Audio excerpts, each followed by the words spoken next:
Ahoy there, me bucko! I can't keep that voice up forever. Welcome, everybody, to a game that, goddamn, was probably going to be the magnum opus of this channel somewhere or somehow, knowing our sense of humor for the last 7 years. Hey, Patrick, look! It's an island! The remake! We finally made it!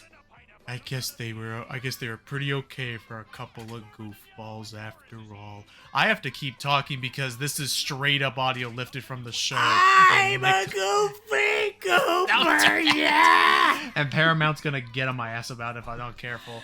It's honestly funny, too, considering Rehydrated here actually uses the actual show's version as opposed to the prototype that was used, like, in Battle for Bikini Bottom. Oh, wait, a little detail?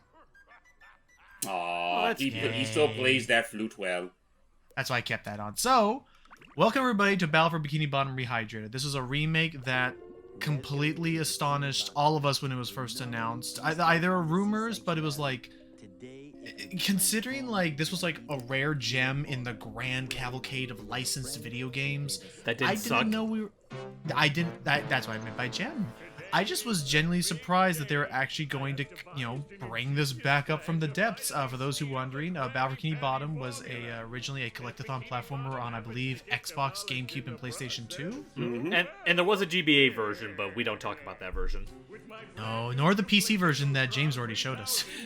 You want to know that's something kind of funny about the GBA version of Battle for Bikini Bottom? It was made by the developers that would eventually go on to make the Crash Insane trilogy, which is kind of funny considering Rehydrated here was only made because of the success of the Insane trilogy. So, it's funny how that all loops into a nicely bubble-wrapped circle. Well, to be fair, like, you say that about, like, oh, this was made in response to Crash Insane. What remake in this Devil Dame decade wasn't a response to Crash Insane? It was a grand, Oops. A classic fumble.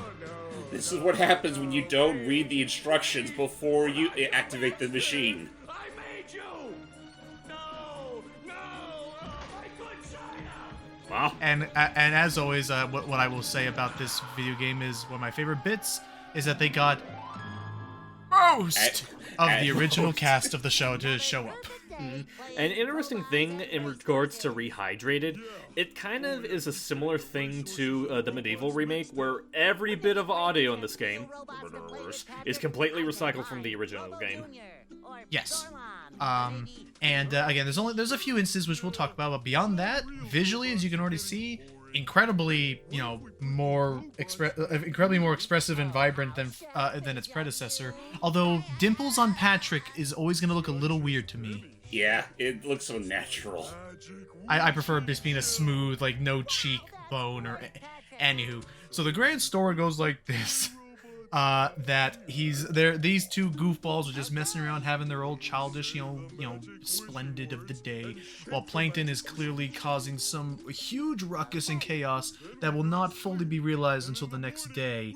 But Patrick, aren't we going to say the magic wishing words? You already did! Okay. Hey is the magic Dun-dun-dun. wishing word? Wait. It used to be Alakazama Alabala Wisna Tikitana Fushbar Griddle Bits von Wiederschnauzer, but I kept forgetting it. I mean, okay, kudos that's to you understandable. for remembering it at that exact point in time. Oh, I love this bit. Last week, I only had one big cookie crumb and I was really hungry. So I put my cookie crumb in the magic wishing shell. Then I said the magic wishing word and shook it. And in the morning, I had lots of little cookie crumbs. Wow, I wonder how that could have worked out. We'll say the writing of this game, because I don't believe the SpongeBob writers were involved. The writers of this game, they're sometimes hit or miss, but I think like overall they got the characters down right.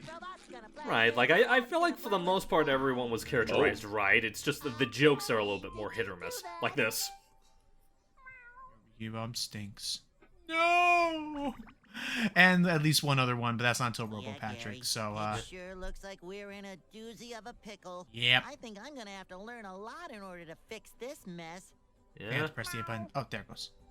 So, What a fantastic unfortunately, we do not get any These delightful provide narration to impressive take us through our tutorials, but How do before I we can read this move on with our collectathon adventure, We gotta leave the house.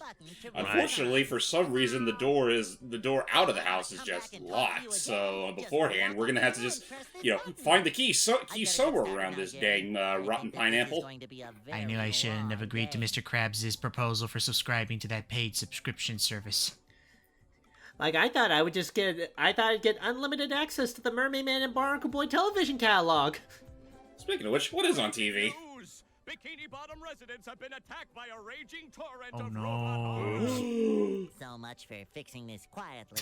I think they all know about it. Authorities are not sure who is responsible for And again, as you know, SpongeBob thinks that he's responsible for whatever's going on here. Right, because he made that wish on the magic conch. Uh-oh. Oh no. Did I say big trouble? I meant Well, what did so you say? enormous that it's hard to comprehend trouble. Oh, We'll that leave is you even most bigger to let the trouble. tragic story unfold. This isn't your average, ordinary, everyday trouble. This is advanced trouble. So, I mean, okay, that's right. The other part of that punchline I was thinking of was that, like, I like to imagine that Mr. Krabs was experimenting with a new paid subscription model for Krusty Krab, in that you have to pay to open the doors to enter, but you also have to pay to open the doors to leave, and SpongeBob volunteered to, like, be the beta test for that idea and concept, of which he agreed blindly. Because I could absolutely see him doing that now. Oh, I say this out SpongeBob, loud. you beta schmuck. Oh, SpongeBob. If only there was someone who loved you. God damn it. So, should have aimed for the head. Anywho, now while we're doing all this, so as these remarks are already kind of showing off, right now it's just myself, Hype, and James. Our plan is to involve more people because clearly our whole friend circle is just as weird as we are, and we enjoy this look at SpongeBob in his prime. A square turlet.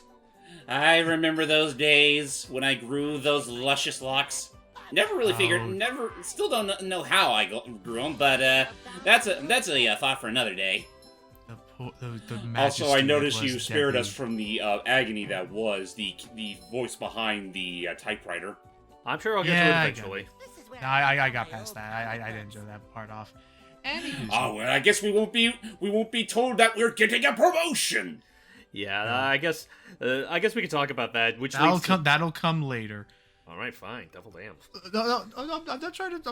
I was just saying that, just in general, we will, especially because we will actually be meeting. We'll be meeting a number of people who were voiced by different characters, including one retired superhero. Fortunately. So I guess on that instance, like for the three people that are unaware, so what can you tell us about like SpongeBob from like a gameplay standpoint here? I will say that. Not exaggeration. There is a reason why I think this was the game they decided to do the Rehydrated with, because I do believe that, especially when this came out, this was hands down one of the best controlling SpongeBob platformer games ever made. Like, especially like when it came out, especially because I think it was just Curse of the Flying Dutchman that came out before this. Right, and it was not that good. Nah, it was a piece of trash, as you no doubt saw during our age-old look at.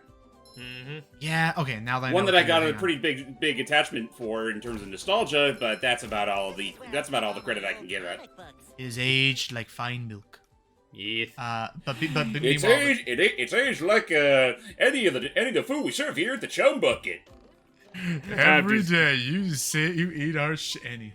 I'm just kidding. Don't go to the Chum Bucket. It's terrible. Expect a lot of these because, like as Logan insinuated, this is the apex of all our SpongeBob references.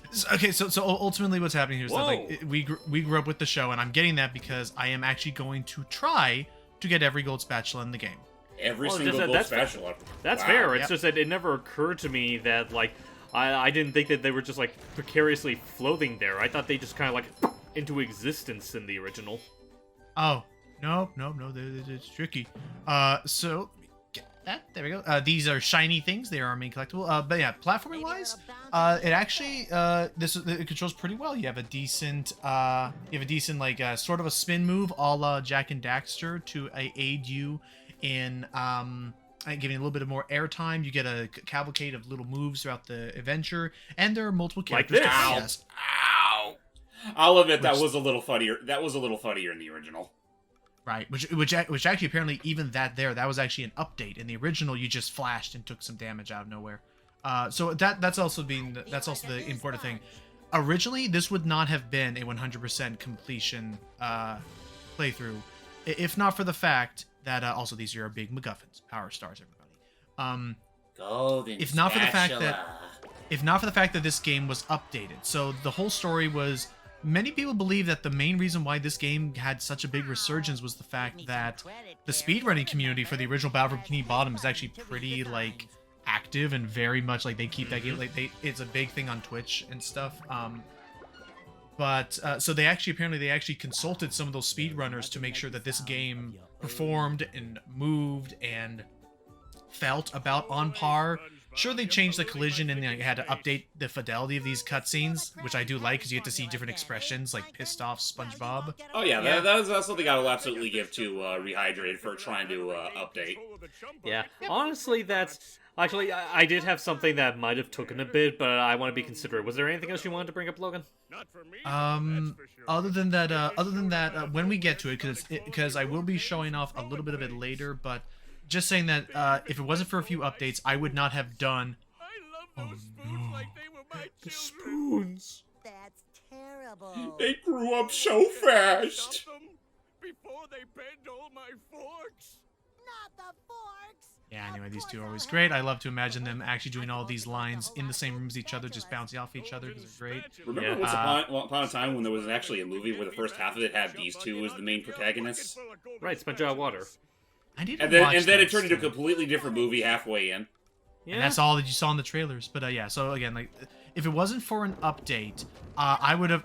Oh, hey, dude. Hey, Bubble Buddy. Yeah, he's usually around to teach you all the abilities SpongeBob has regarding bubbles. I just realized they cut out a line that Bubble Buddy had before SpongeBob responded. Oh, what would he say, typically? He would say, "Hey there, SpongeBob! I just dropped by and lent you a bubble hand." Huh. Wonder why they got rid of that in particular. Watch it be that there was some cleaning product called the Bubble Hand, and they were gonna face like legal copyright strike. I'm looking that up now, by the way. While I'm looking this up, I will say that basically there was a big update because with the shiny things there is a the skittish tikis will not let you attack them from up close. That's why you gotta sneak up on them. And One quality of life improvement I do appreciate for Rehydrate is that there is a button toggle for sneaking now. Yep. Hey, Patrick. Patrick is going to be our main, like, think of him almost like the red coins in SpongeBob. Find enough of the socks, and you can trade them in for a golden spatula. More so blue coins than red coins. Assuming we're talking about, like, Mario Sunshine. Oh, that's right, because you used 10 of them. Yeah, I never did make that. Yeah, you're right. Yeah, they're more like blue at the coins. very least, socks aren't quite as numerous in number to find, and I think they do list how many can be found in a given level. Yep, and they don't force you to save every single time. Thank God. Golden turkey pasty. Bless you. Okay. But yeah, no, getting to Logan's point, the whole thing regarding Shiny things. the pre-patched version of Battle for Bikini Bottom Rehydrate is that, that old sweaty red fellow over there next to our house has some golden spatulas to give us. Naturally, considering his character, he charges a high rate for them. In the previous version of the game, he charged a much higher amount of them than he did in the original, and Like, it was a very, very obnoxious grind. Like, we're talking upwards of... Okay, I don't know the actual magic. That's Oh. nice with the hip. Oh, with wow. the You leaves sneak. partying like that. But, it's like... I don't know the exact math. I apologize. I'm going to be saying an exaggeration here. But I want to say, like, we're talking, like, upwards of 10 to almost, like, 7 to 10 times the amount of shiny things you used to have to collect. Like, usually you need to collect, like, maybe 25,000 or so in total. Which, yes, I'm going to be honest with you, I did have to grind at some point in this game because it is still a good amount to get. But in the original, you had to get upwards of 127,000 to buy all of his golden spatulas. Yeah, Which- it was bad. Which nobody could figure out why they made that change. More But yes. character. I mean, it is more character, I'll give you that, but it's also like, considering this is already... Looking a bit light, boy. Oh, Do you think I've got bilge water on the brain? not And that's the quite other yet. quick thing to, and that is also the other quick thing to bring up. Either because of Jack 2 or something else, unfortunately, Mr. Krabs is one of the character casualties in terms of their original voice actors. Right. And it's like, I really don't know what it was about, like, Clancy in particular, because I recall he was very on and off about, like, being in the games. Like, I know he was in the movie game. He was absent in, like, a handful of games after that. He was in Lights, Camera, Pants. It's just that for some reason, I'm guessing Clancy's just a little bit more picky about video game voice work compared to the other actors, but don't expect to hear him a lot in, like, a bunch of SpongeBob games. I think that's more so the exception rather than the rule, because I can only think of maybe, like, at least 3 or 4 games out of, like, all of them that he did not voice Mr. Krabs in. Like, there's the PC, like, the first 2 PC SpongeBob games, and, Super Sponge. That's right, Super Sponge, and I want to say Truth or Square, that was also whoever voiced him here. Anyway, hate to do this to you, squid old buddy, but, we gotta have an interesting plot somehow. Just real quick, I love that contrast of, like, you know, beforehand as he's running away from the jellyfish, he's screaming like his skin is being peeled off, but when he gets zapped, he's just like, ow! Now look at him. His bulbous nose is at least twice as large. And it's already pretty large. Oh, I forgot they actually make that joke. Gosh darn it. Meme! And yeah, no, this game is very shameless about referencing old SpongeBob memes. There will be a couple that we will see. In Honestly, fact, one of his idle animations is the chicken. Honestly, it's kind of not dissimilar to modern SpongeBob in general, kind of shamelessly referencing a lot of older stuff. Yeah, but I will say that I will still hold on to this product near and dear because I feel like it still has some nostalgia of the classic SpongeBob rather than the modern seasons. Well, a lot of it has to do with the fact that like the base game itself was very much like at the high of the earlier seasons, and this one, like, aside from like a fresh coat of paint, doesn't really change a whole lot else in that regard. Which honestly, that's kind of where I'm good. Spoiler alert, I might be like slightly bit of a downer throughout the whole thing, because my biggest complaint when it comes to this remake is, like, as much as I appreciate a lot of what it tries to do, and in some areas does do, I personally think that it doesn't do enough to really, like, update this game for modern times. Like I mentioned before, like, I like the look of the graphics. Like, the game itself does look a lot nicer. The cutscenes I'm a little back and forth about, but that's something I can talk about a little bit later. In terms of the gameplay itself, though, aside from, like, very minute things like certain hitbox changes, it is basically untouched from the original game. And in a lot of cases, that tends to be a little bit more of a hindrance than a blessing. I'll have to see if I can remember. I guess I will put this out there. This is one of the growing number of rare instances of commentaries that we're still doing post-com at the moment, just because I had this recorded all at the ready, and saves you guys on having to watch me do the grinding part later. Also saves us a little extra work in this goddamn heat. Yeah, because boy, I wish I could go to a nice tropical beach like that right now. Yeah, seriously, I'd like to take a dip in the Goo Lagoon right about now. Well, I don't know. Like, does Goo look like it's safer to swim in? That's apparently that is an actual thing in underwater lagoons. It's just a slightly thicker consistency of water, just due to either particles or things living inside of it. I don't know. Right. All I know is that right now, cool air and water would delight me. Well, you should have gotten yourself some water before we started. I have some water over here. So anywho, but yeah, I'll have to double check and see if I can remember, like, if there were any bits that really ticked me off. And also, for anyone curious, no, please understand this. I'm stuttering like a goddamn fool. I'm not going to be like going over areas with a fine-tooth comb like I am here. This was just me getting myself warmed up, and because I wanted to make sure I had enough shiny things to pay the toll clam. How to drop the bridge load to go. So that is your main incentive besides Mr. Krabs. With all the golden spatulas, that's your other inclination to why you want to get more shiny things, because there will be a number of instances where you will need to buy your way through okay, I'm already done. There will be reasons why you will want to buy things throughout it, which is why they do have this combo system, which I think can actually increase the amount of shiny things you get from something. I don't remember if it does or not. I want to say it's mostly just there for the spectacle. Okay, fair enough. Also, I do love how vibrant and bright the colors look, because they definitely were a lot muted in the original release. Oh yeah, no, it's one of those things where, like, there's some things about the overall colors in this remake that could be better, but I think on the whole it is an improvement over the very washed out nature of the original. It's really interesting because it's like this game definitely looks a lot more vibrant. I feel like there are some places where it might be a little bit too vibrant, but it's really funny when in terms of like, you know, comparing it to how washed out the original like game looked. Because like to my knowledge, even though it was more washed out in the original, it wasn't that far removed from how like a lot of the colors were in the original show anyway. Not really. No, it's one of those cases where I guess when you compare it by the two, it's not the worst thing in the world. But it's also like, yeah, no, like nowadays it does look it looks a little drab. Yeah.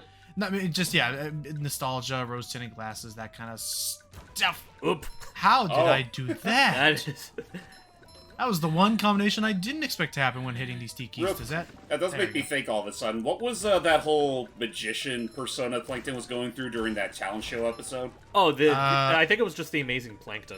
The Amazing Plankton. That was a trick from the Amazing Plankton. Using the great powers of prestidigitation. Anywho, yeah, no. So, okay, ultimately, our credentials, to get those aside right now. I pretty much grew up with SpongeBob seasons 1 through 4. Same. I stopped a little bit after season 4 just because other stuff was coming on, and because, I mean, kind of, you know, as can be parroted by us a number of times, I think admittedly seasons 5 through like 8, it started to really go downhill, and 9 and 10 started to go back up, but I think at this point, it's one of those things where I'm just comfortable knowing that I am no longer in that age demographic anymore, and that it's more so just, you know, for the new generation of kids. Right. I mean, it's one of those cases where, from what I've seen, like of current episode SpongeBob, it's a tad inconsistent. Like, there's definitely a couple of gems here and there, but there's definitely some others that still feel about as obnoxious as a post season 4 SpongeBob. Yeah. And I can't, and the key thing is that I can't tell if it's, I can't tell if it's, I can't tell if it's... Also, nothing quite like how the pufferfish still look as uncanny here as they did in the original. Yeah, I get that. Hey, Gary, what's shaking? Hey, dude. Good to hear you. Babe, what was I say? I can't, but the more recent SpongeBob, it is one of those things where I can't tell if it's necessarily bad writing or just writing for a different, you know, era of people, and I'm just not in that era anymore. I mean, it definitely does feel like that. Grumpy But, like, old man.